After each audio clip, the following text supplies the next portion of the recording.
Est-ce que pour vous, c'est, on va employer le mot, une affaire d'État ? Bien sûr, c'est ce que nous disons en accumulant les pièces du puzzle. Il y a un fait divers au départ, c'est-à-dire un jeune collaborateur de président de la République qui se comporte comme un nervi dans un régime autoritaire.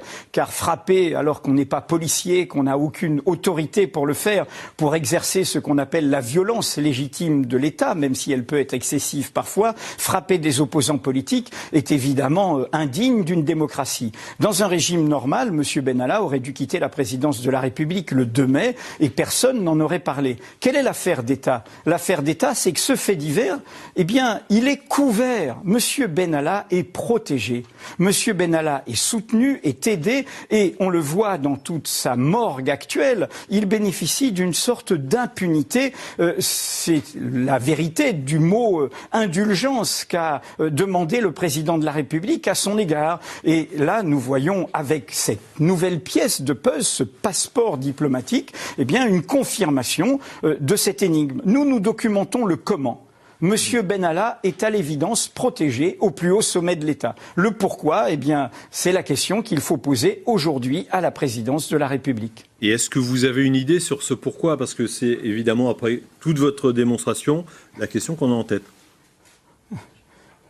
Écoutez, je vous recommande de lire beaucoup Mediapart et tous les éléments de ce puzzle. Nous avons par exemple révélé ces dernières semaines que Vincent Kras, qui est un peu son alter ego et que l'on voit dans les violences du 1er mai, a, en juin dernier, alors qu'il est permanent de la République En Marche, alors que le scandale n'a pas éclaté, alors qu'il a ses entrées à l'Élysée, bénéficié d'un versement d'argent de près de 300 000 € d'un oligarque russe qui est soupçonné de lien avec la mafia russe pour sa société de sécurité. Excusez du peu et du mélange des genres entre quelqu'un qui peut se réclamer du parti majoritaire, de la présidence de la République et en même temps qui fait des affaires privées. Nous avons aussi révélé que M. Benalla fréquente, il est à tu et à toi à Londres, avec Alexandre Djouri, autre homme énigmatique pour le moins, qui est recherché par la justice française, qui réclame qu'il soit remis par les autorités britanniques puisqu'il est réfugié à Londres, et Alexandre Djouri, comme vous le savez, est au cœur du réseau de corruption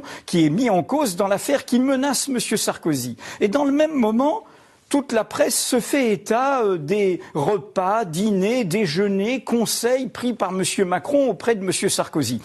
Moi, je n'ai pas la réponse à tout ce mystère. Je dis juste qu'il y a un vrai mystère et que ce mystère, il éclaire d'une manière très trouble, bien loin de la vertu et du respect des règles républicaines, l'actuel fonctionnement de notre démocratie. Et dernière question, Edwige Plenel, d'après vos informations, est-ce que ces fréquentations qu'Alexandre Benalla a en ce moment, vous citiez Alexandre Djouri, c'est a priori avéré, il les avait lorsqu'il était officiellement en poste à l'Élysée, c'est-à-dire jusqu'à sa mise à pied le 23 mai.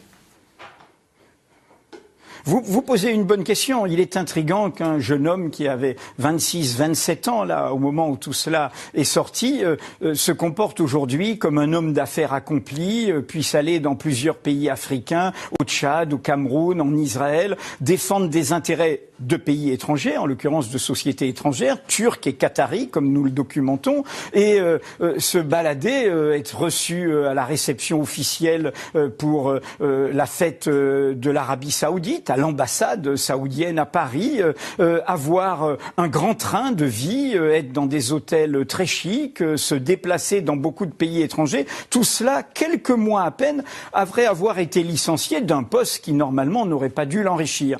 Donc on peut se poser en effet beaucoup de questions et ce que je viens d'indiquer à propos de son acolyte Vincent Kras et de ce qu'il a reçu près de 300 000 €, je le répète, d'un oligarque russe, comme nous l'avons révélé il y a 15 jours sur Mediapart, eh bien, peut permettre de s'interroger pour se demander si ces personnages qui sont un peu des outsiders de la sécurité, ni policiers, ni gendarmes de profession, ne faisaient pas en même temps de la sécurité pour leur compte et pour leurs propres affaires privées, avec, encore une fois, ce sauf-conduit de la présidence de la République. Je le répète, tout cela constitue à tout le moins une affaire d'État.